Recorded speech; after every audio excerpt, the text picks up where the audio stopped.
Whether it's to build a passive income or to escape the 9-to-5 rat race, more and more people across the UK are turning to property investing and development as a way of making money work for them, not for them working for money. It sounds easy, but property is not a game for the faint-hearted, with hundreds of thousands, if not millions of pounds at stake. The rewards can be great, but if it goes wrong, it can go very, very wrong.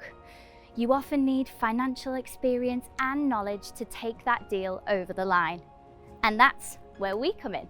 In this series, we give budding property developers the chance to pitch their deals to our 5 seasoned property professionals: John Howard, Helen Chorley, Paul Mahoney, Nicholas Wallwork and Ranjan Bhattacharya, or who we call our property investment angels. Our contestants are in with the chance to walk away with the backing of someone who will bring both finance and experience to the deal. Will our angels be sending them up to the penthouse, or will they be heading straight for the basement? I'm Elizabeth Warburton and you're watching Property Elevator.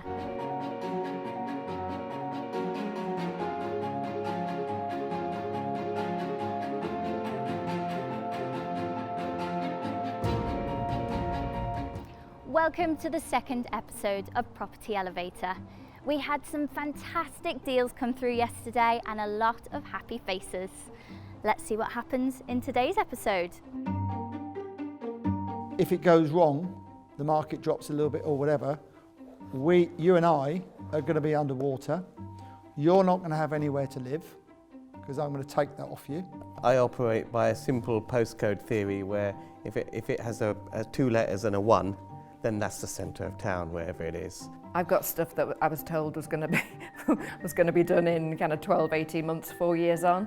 Yeah, still, anyway. Just this particular project, the way it's set up, the margin just isn't good enough. I think you're highly investable. I think you're going to go on and do great things in property off your own back rather than working for someone else.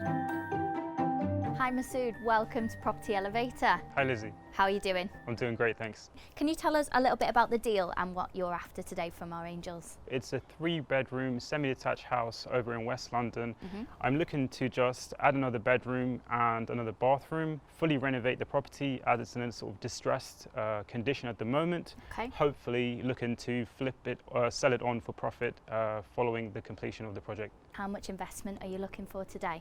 410,000. Looking for 100% of the financing of the build costs and the purchase, hold and sale costs with a profit split at the end. Well, good luck. Thank you. Let me know how you get on at the end. Cheers, Liz.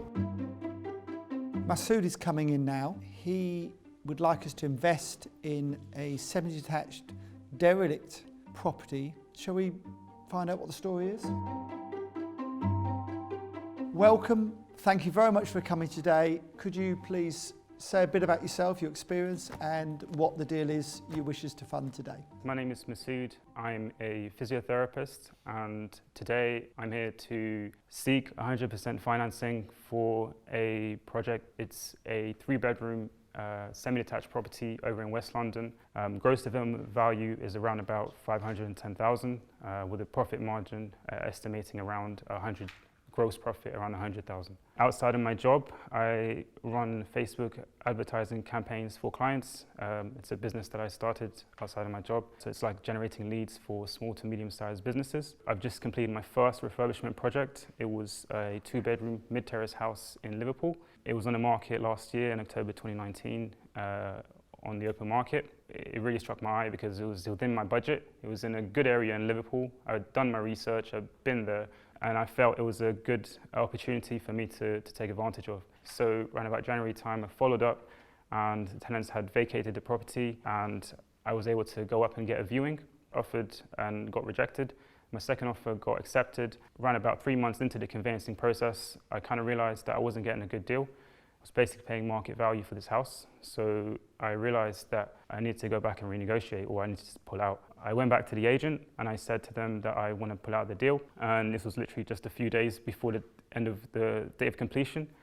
So the agent came back to me within about 20 minutes and obviously the vendor was a little bit gutted that I had done that. They re-offered me a price. It was about 5,000 less than the purchase price, which was already agreed. I said it was too high. It was at that time they also said to me that the vendor was in mortgage difficulties. Then I thought, now is the time to take advantage. So I went back and renegotiated. We ended up on a 70k purchase price. So what you're really saying, you've got a bit of a feel for refurbishing and improving, adding value and improving. And what I like about you is that you're a true entrepreneur. You've got lots of other things going on, which is great, and you've learnt from that first project. This is your second project. Yes. So tell us a bit more about the second project, really in terms of the cost, how much you're spending on it, what are you buying it for and what you're spending on it. This deal had only arisen in the past 1.5 weeks. Yep. I was actually going to present a different deal today, but I realised that the vendor... This one's better. This one's better. Excellent. And it was more likely to happen. Great. The purchase price hasn't been agreed yet. Right. The reason why is we don't have access to the inside of the property, and I haven't made an offer as of yet. That's good, because in a way, you know, with the experience and the advice we can give you now, that can be hopefully negotiated better. It's a 3-bedroom semi. The vendor has told me that there is an extension at the rear, about 3-4 meters long. Yep. I think I did take another picture which shows from the side. So what are you going to spend on, about 60, 70 grand to refurbish it, something like that? I spoke to a few builders. Yep. Again, it's hard to estimate, but about 90,000. 90k. A conservative figure. Okay, that sounds plenty to me. Okay, so you're in probably 400-ish, and you think it's worth 500? Yeah. Okay, well, that sounds. Paul, do you want to start off and? Yeah.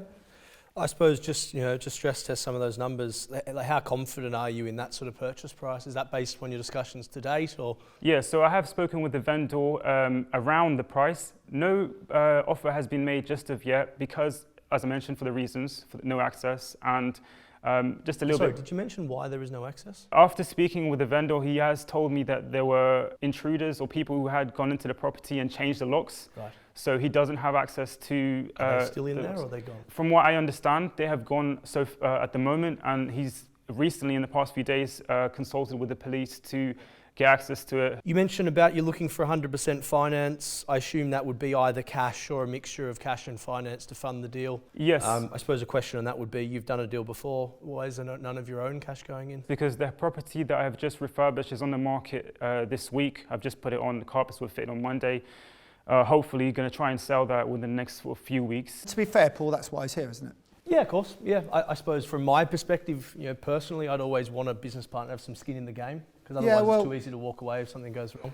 Yes, I think it's an excellent find. I just want to probe a little bit how you found it, because this is off market, isn't it? This came from your advertising? So I put an advertisement on Facebook asking people within local areas within London, which is West London. Very clever. I like that. Yeah. Yeah, and I asked them if they had or seen any properties similar to this. So I just took a picture of Google. If you find anything like this, overgrown gardens, broken windows, the worst house you can think of, I'm interested. I'll pay you £1,000 referral fee, and I got a number of referrals.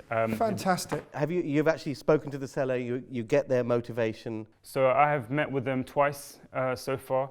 The reason I didn't want to discuss the price is really because I felt it wasn't necessary at that stage. I felt it was really just for me to get to know the vendor and to understand his story. I like the tactics. I like it. Yeah. Would you be? I mean, all this stuff with planning for the loft. Have you actually considered just literally tidying up, making it into a nice family house?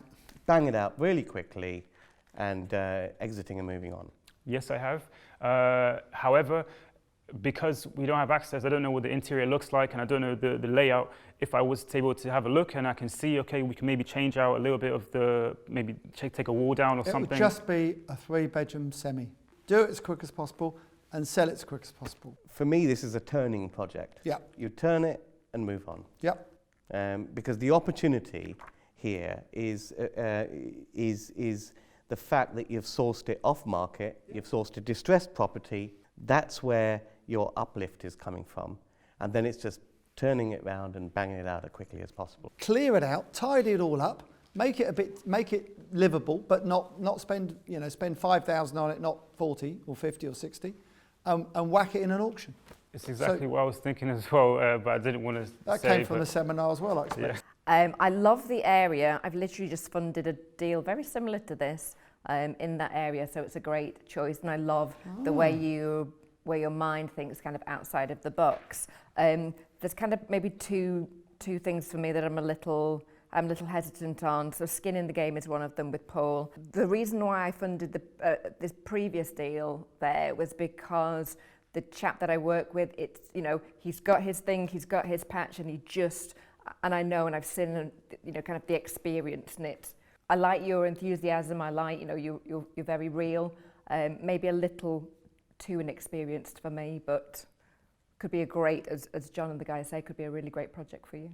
I love things like this that are clearly run down, potentially straightforward. Yeah. And I think the word potential Simple. there Simple. is what are you going to find when we pull it back? If it is as simple as Oh, you worry plaster too a much, few Nicholas. walls. Goodness me, it's a semi. What more do you want? Well, it could have It's not half even the that walls old, falling it's probably down. 1940, 1950. No, listen, I agree with Nick. It's falling apart, mate. It could be Oh, absolutely you falling lot, apart. you It's- you worry about crossing the road, some of you, don't you? Goodness me, come on. We're meant to be entrepreneurs here. You know, we are risk takers to a point, stacked in our favour, but we are risk takers. That's how we've made our money.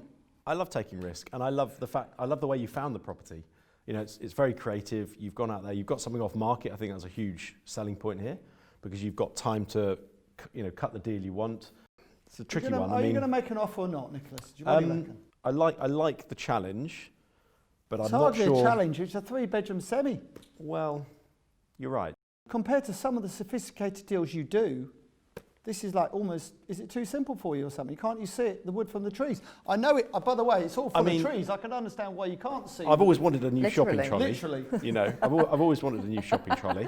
So that's tempting. But I think it's not one for me, and I'm trying to find the right reason why not, because it's... So am I. I like the challenge. I think there's just not enough detail. I think if you'd come today having seen inside the property and you'd got a proper builder's quote and you knew there was no problems, then I could go, right, these numbers are real. At the moment, it's like this 90 grand could be 150, or it could be 30. Right. And that's the opportunity. I'll let I've John heard it take that all. opportunity, I think. I'm making you an offer. And the offer is this. I'll give you 25% share of the profit. I'll buy it. We'll show all this lot. If they don't want to make a bid, we'll show them what a mistake they've made. If we can buy it for 275 or less, I will buy it, give you 25% share of the profit. That's your first offer. Ranjan might better that. I love this. It's bread and butter. I love the way you found it. I love the deal. I think there's a great opportunity here with a quick in and out kind of flip. I think I can work with you and we can add some value to this. I think it'll be a lot of fun. So I'm going to give you 2 alternatives. Subject to it being structurally sound. I don't care about the shopping trolleys. I don't care if the graffiti's on the wall. The smellier, the better. You know, that's fine. But structurally, assuming structurally we get it at that range, that's fine. If I put in all the money, then I am looking for a 75% share. If we are funding it with things like a bridge, and you put in half the thing and I put in half, I'll go in with you 50-50. So option A and option B. But I'd love to work with you. This is bread and butter. I love the West London area. I have a lot of comfort within the M25, as you know, if you've seen my YouTube videos. Yeah. And I think this is I love the way you found it. It's off market. It's brilliant. For you to understand what that would Micro. mean from you, that would be about 50 to 60 grand at least from you on the bridge idea. I would have made quite a similar offer, and I don't think I can beat it, so I'll leave it where it is. You've got a very straightforward offer from me. Straightforward, no messing. We do need to get in, look at it. You know, the only issue I would say is some of the trees are quite close to the building and they might have gone under the foundations. That would be an issue. But if it is, it's an issue for everyone buying it, and in which case the price comes down accordingly. You've got a similar offer from Ranjan. You will go 50-50. 50-50. If you put 50-50 in on a bridge, on or if you put 50 grand in is what all you're saying, in isn't it? 75-25. You better decide what you want to do. Take it, not take one, not take the other, walk away, up to you. Do I have any time to make a Yeah, decision? please do. You've got about a minute. I'd have a talk think to the about picture it. over Talk there. to the picture. Talk to yourself and come back. Talk to Mountbatten. It's easy or when Kennedy. you've got a partner. Wonder if the YouTube pitch helped you there, Anjan. Oh, I'd be gutted if that helps you. I'll tell you what. If I lose this, Use it again. Pips If I- again on the if YouTube. I lose this, I'm going home early. I'm throwing my toys out my pram if I lose this.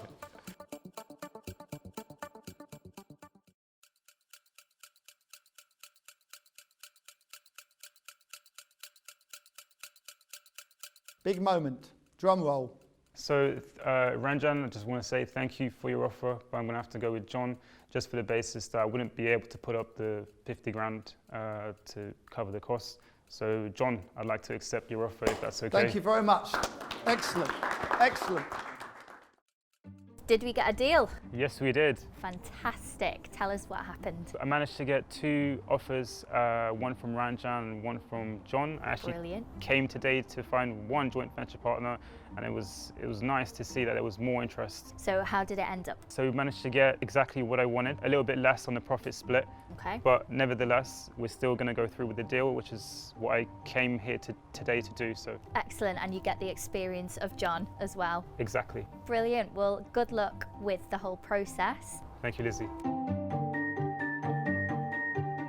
Charlie, welcome to Property Elevator. Thanks for having me. Tell us a little bit about the deal and what you're after today. I'm after an investment of £750,000 for the purchase of land and then construction of 9 new residential apartments in Kingston, southwest London. And is there anybody in particular that you're looking at investing today, or would you be happy with any of our angels? I would be happy with any of them, preferably a team effort. I think it's always beneficial to have Okay. more than one investor. Okay, great. So you'd like a so- couple if possible? If possible. Lovely. All right. Well, good luck. This is a site in Kingston upon Thames. That's what it's going to look Wow. like, presumably when it's done. How nice is that? Wow. Wow. That's lovely, isn't it? Yeah. I like that design. Charlie, thank you very much for coming in to see us. Please tell us as much as you can about you briefly and also about what you want funded today.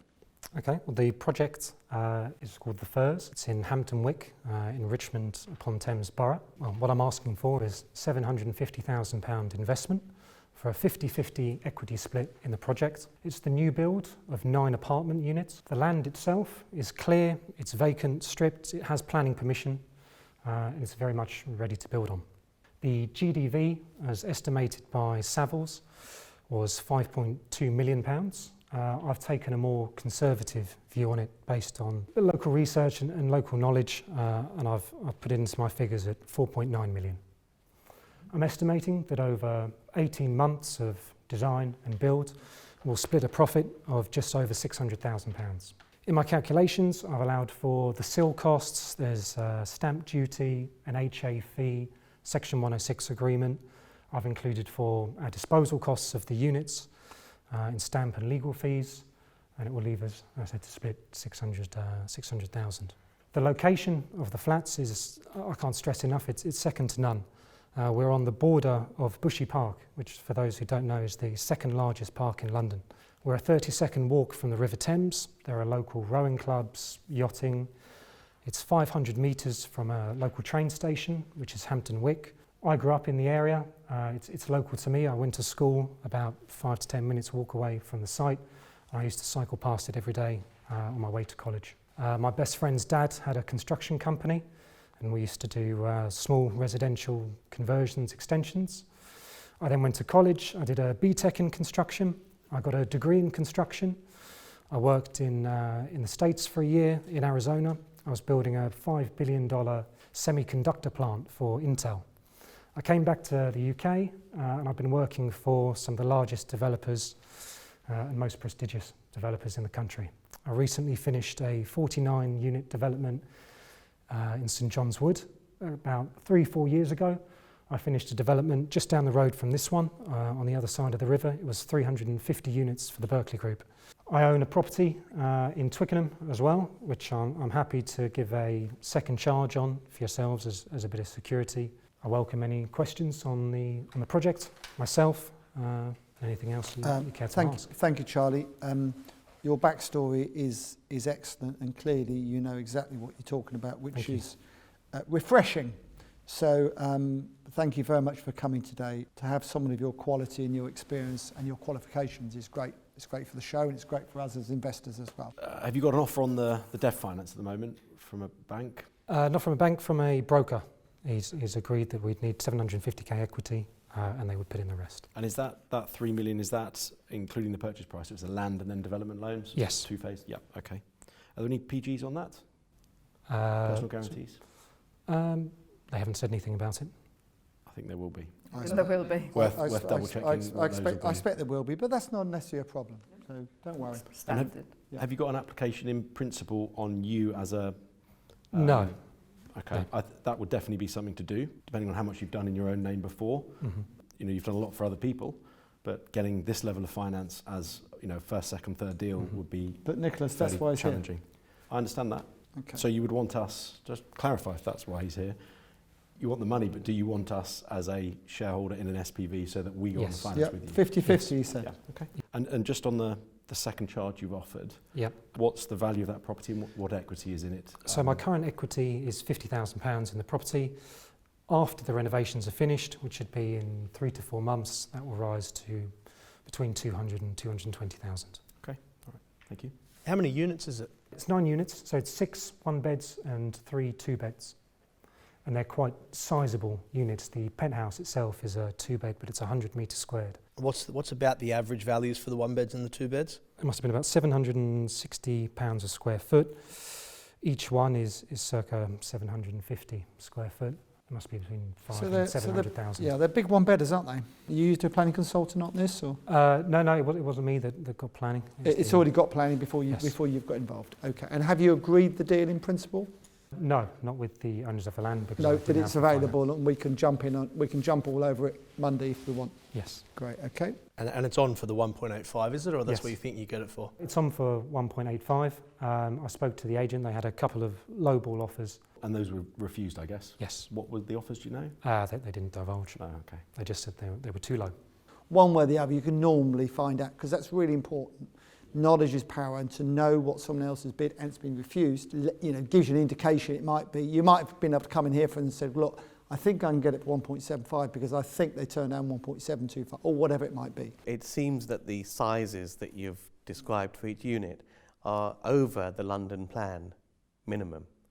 And I wonder, because most developers would seek to get the, you know, just do the London plan for the one beds, the London plan for the two beds. Because the current owners have not managed to get the density they require for the site, I wonder whether that's the reason why they're selling it on. And I wonder whether that is actually one of the reasons why the profitability is not as high as I'd expect from a site in this location. Maybe the person that's put this planning application in just asked the architect to whack a planning application in, you know, to get planning in order to sell it, and hasn't put a lot of effort into it. But that's what you need to know, because then you know there's a better angle. You know there's an angle then where you can improve the planning. You could have then come into us today and said, look, at the moment it's this, but I'm going to turn it into this, and if I do this, it's going to be worth that much more money. And I've spoken to the planners, and the planners in principle are happy with it. That's what we needed to hear.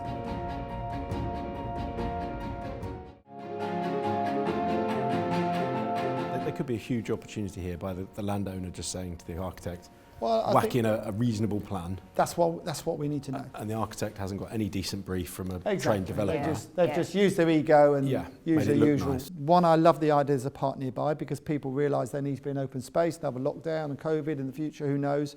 People are, you know, any site development near a big park, I think is a real bonus, and I think going forward it will continue to be a bonus. For me at the moment, there's just not enough profit in it. If it goes wrong, the market drops a little bit or whatever, you and I are going to be underwater. You're not going to have anywhere to live, because I'm going to take that off you, yeah, because we're going to be underwater.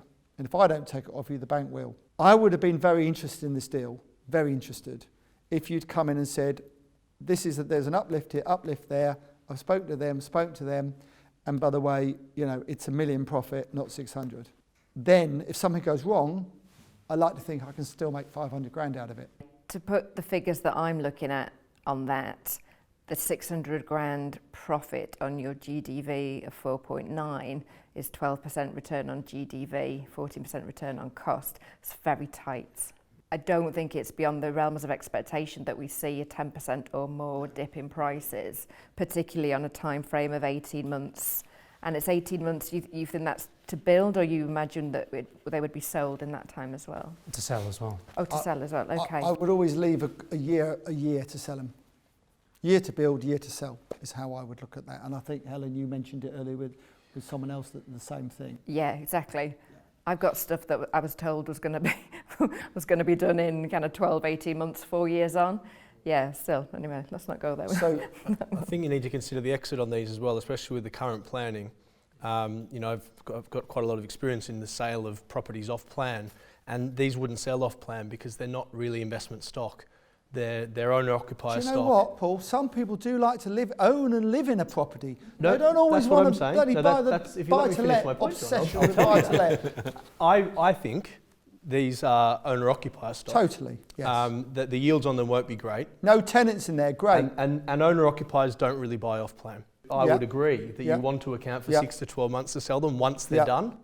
And that drags this deal out quite a bit and just eats too much into that 12% margin. The one other thing you have to remember, when you're building or converting a flat or a block of flats, you have to get it all finished before you can sell one. Even if you get people who exchange contracts with you prior, no one is going to give you the full amount of money until they have a completion certificate in their hand. You cannot get a part completion certificate for a block of 8 flats, 9 flats. You have to get it totally finished, which means all your money's out before you get any in. So it's not like, it's not, as you know, it's not like, you know, a housing estate where you can build 10 and you've got another 20 left to go and you can phase it. You can't phase it. So unfortunately, on this occasion, I won't invest. However, I want you to keep in touch with me because you're bright, you're intelligent, you know what you're doing. All you need to do is come up with a slightly better deal, and I will definitely like to think I would invest in you. Okay, excellent. So I'm out. I'd back up what John said, that it's very clear, like you clearly completely on top of the numbers here, and I like you've rounded down from what the estate agent said, so that conservative, that realism that you've brought to it is very reassuring. I agree with what Ranjan said, that actually the value in this would have been the planning, and that's the juicier part of the deal. But at those return on GDVs in this market, it's just too tight for me, so it's not for me this time. Thank you. I love the look of the site, I love the location. I think you're highly investable. I think you're going to go on and do great things in property off your own back rather than working for someone else. You've got that background, that education, that knowledge to then go and turn that into practical use. So that's exciting for you. I'm not a home builder, I'm an investment builder. I like to build investment buildings that create huge yield. I don't want to build someone's high luxury home anywhere. So it's unfortunately not the deal for me, but I think you'll do very well. And good luck with this one if you get it done, or your future. I'm not really going to sort of add anything. I think you're a great entrepreneur. This is just the wrong deal for me. And just to echo what the guys said, I think we would all feel comfortable JVing with someone like you, and you're the type of person we would want to be overseeing a project like this. But just this particular project, the way it's set up, the margin just isn't good enough. Charlie, thank you very much for coming today. And I wish you all the very best because I'm sure you'll be very successful. And please keep in touch because I think we may well be doing something together in the future if we can. Thanks a lot. Thank you. Thank you. Thank you. So Charlie, tell me how it went. It didn't go well because I didn't get the investment, but other than that, it went well.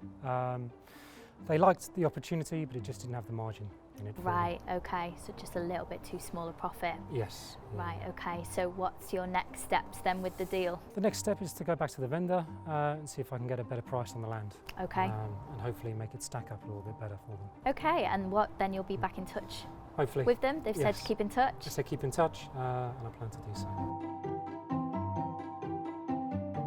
So Christina, welcome to the show. It's great having you here. Thank you very much. I'm delighted to be here. Tell us a little bit about your deal and what you're after today. I already own a site in central Coventry. It was originally a restaurant, Okay. and I'm in the process of demolishing it. I've got full planning consent to build 18 apartments above a commercial unit, and I require the funding to help me do that. Fantastic.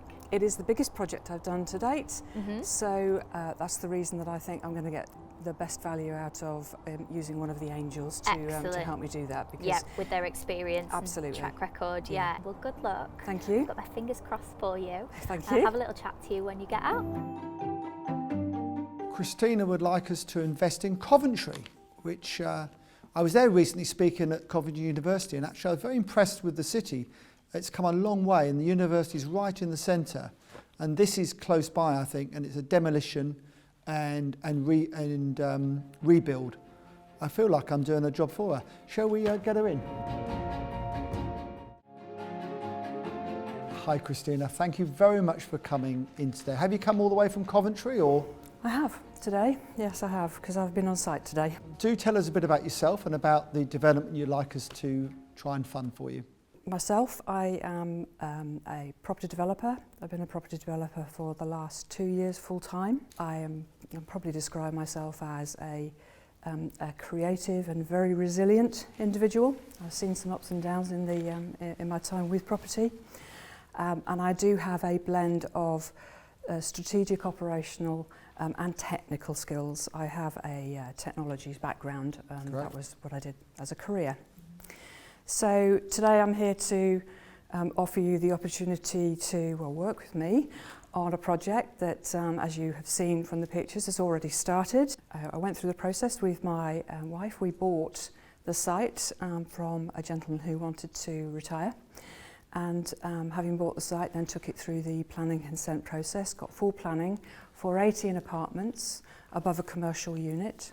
Having got the consent, then went through the process of having the demolition at least started. It's due to complete around the 7th of September. I set about thinking about how to fund the project, and I realised that because it's my largest project and possibly because there's a slight complexity in that we bought the property in our CureOps pension, so I offshored our pensions, we consolidated them and bought the site into that pension fund. So I felt that the standard debt model might be a little bit more challenging because of that, and also because I don't have demonstrable experience of projects of this size. So having purchased this and spent money on it, we've invested so far £1 million approximately. And I'm looking today for £2 million worth of development funding to enable us to complete that, and with a calculated GDV of 3.8 million upwards. I believe it represents a good deal to one or more of you to assist in creating that product for me. Our intention is to create it as serviced accommodation with a full planning consent is for sui generis on that basis, and each of the apartments is totally self-contained. I'm unsure at the moment what we do with the commercial unit, and I'm also a little bit more flexible. It doesn't have to be that. The site actually sits on the cusp of, almost in the heart of, a £350 million regeneration scheme, which went to public consultation, completed last month, is expected to go for full planning in September, with the expectation of a decision Q1 next year, and then beyond that there will be developers on site. So I see that as a huge opportunity for service accommodation to have a much higher demand for people needing to be very close to that site for quite a period of time. Why did you buy it in the first place? The commercial agent who introduced me to this was the gentleman that sold me the HMO. Ah, right, yep. And I'd approached them regarding a number of HMO possibilities they'd had, and he came to me and said, would you be interested? Yeah. Was it on the market or?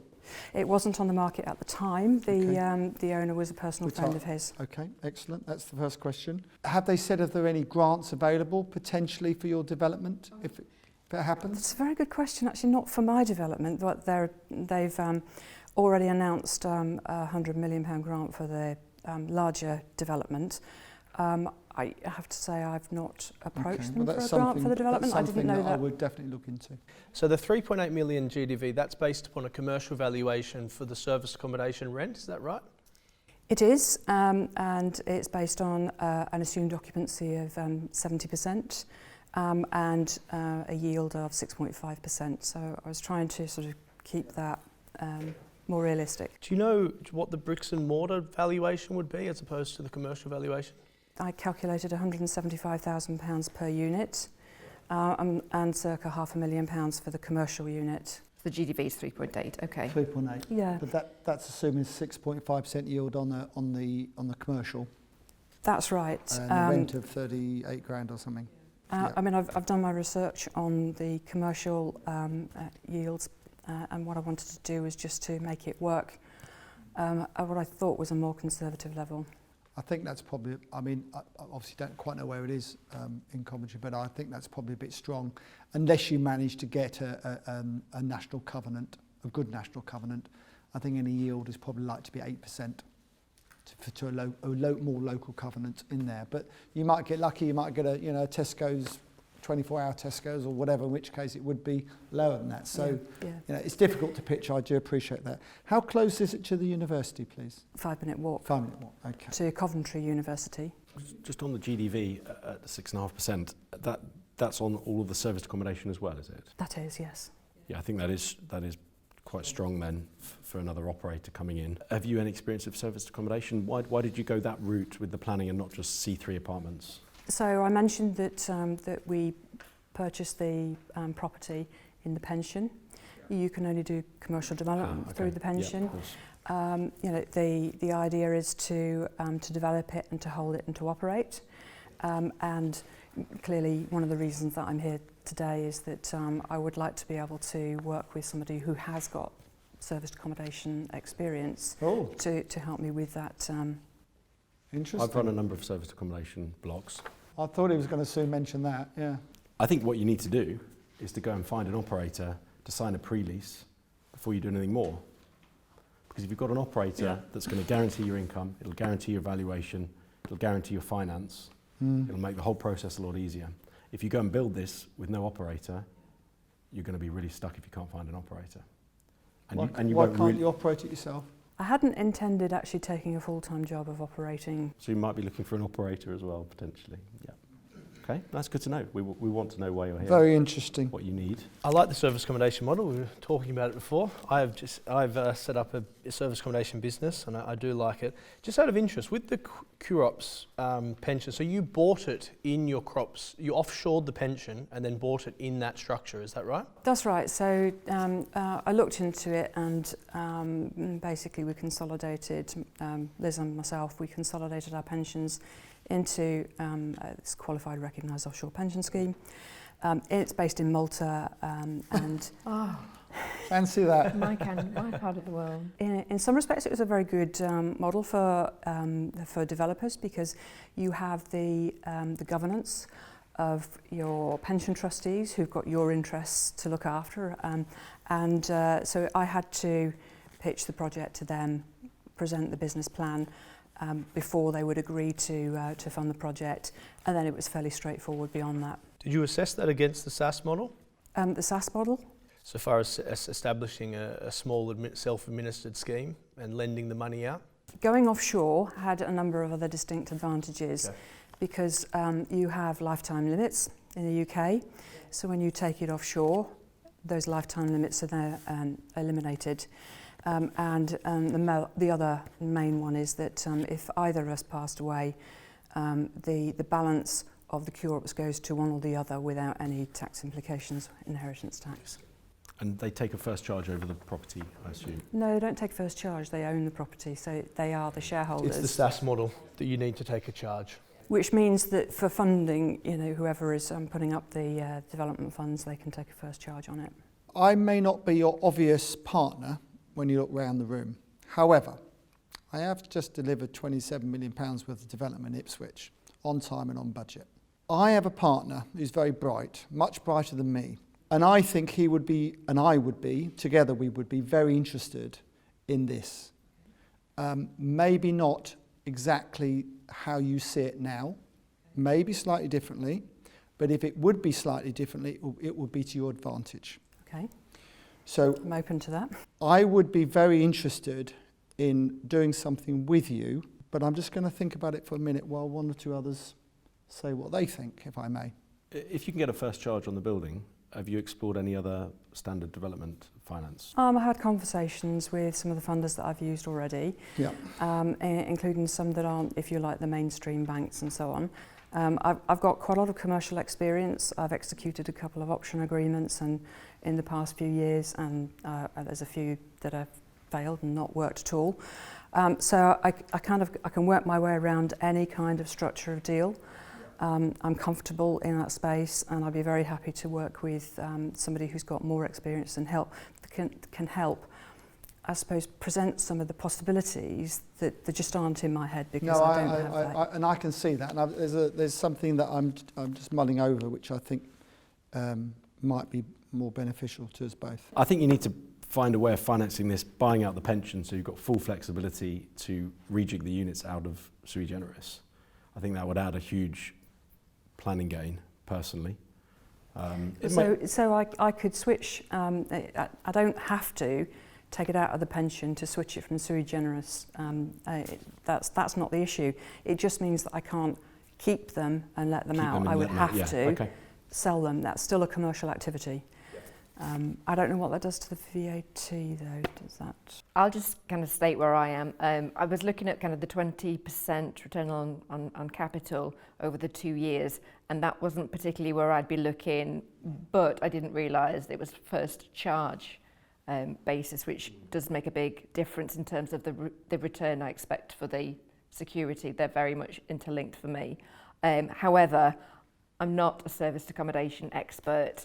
I've got no desire to become one, so I don't think I'm the right person for this deal, but it's very exciting. I love the centrality of the location, and I think you're going to be spoiled for choice here, so best of luck with that.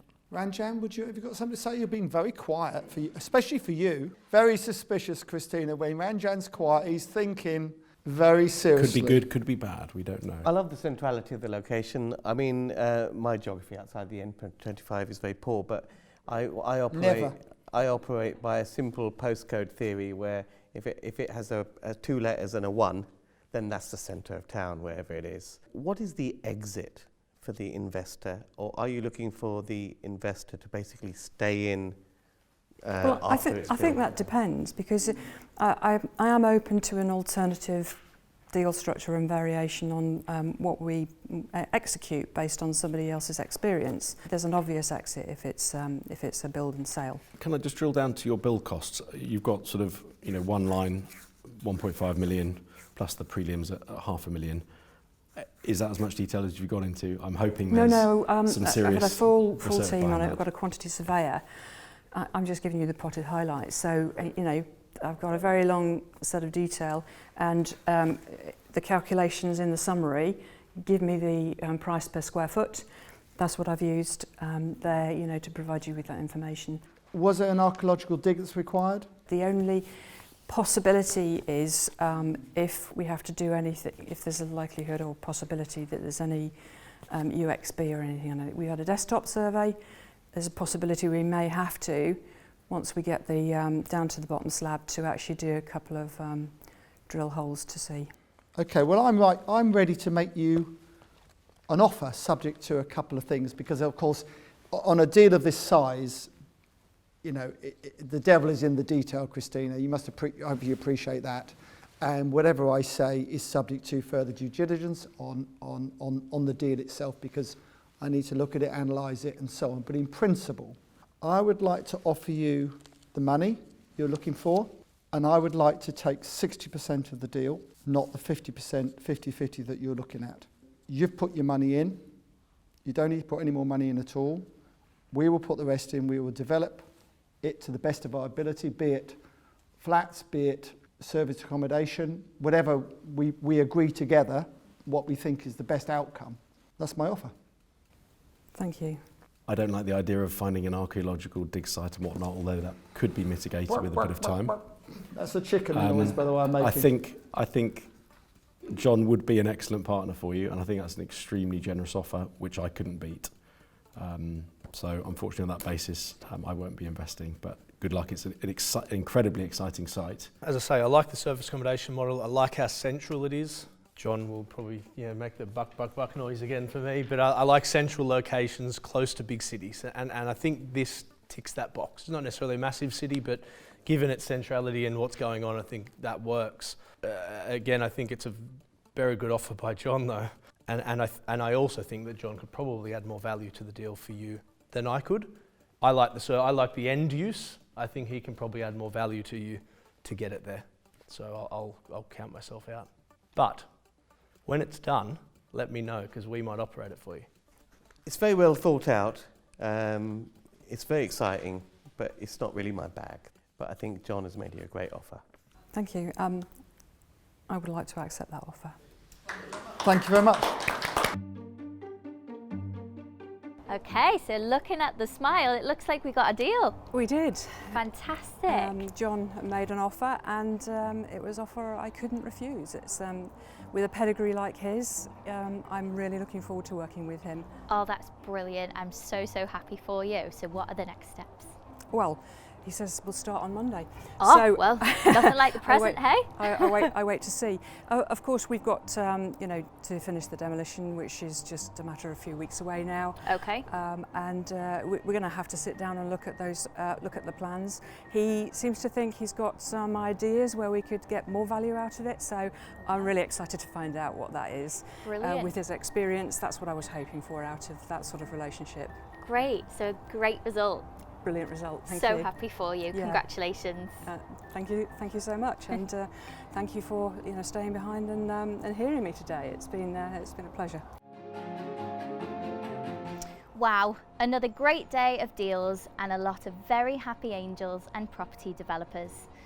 As always, not all the deals could be taken over the line today, but we hope that those who didn't make it have gone away with some great feedback and hopefully that little bit more confidence to make that next deal work. I'm Elizabeth Warburton and you've been watching Property Elevator.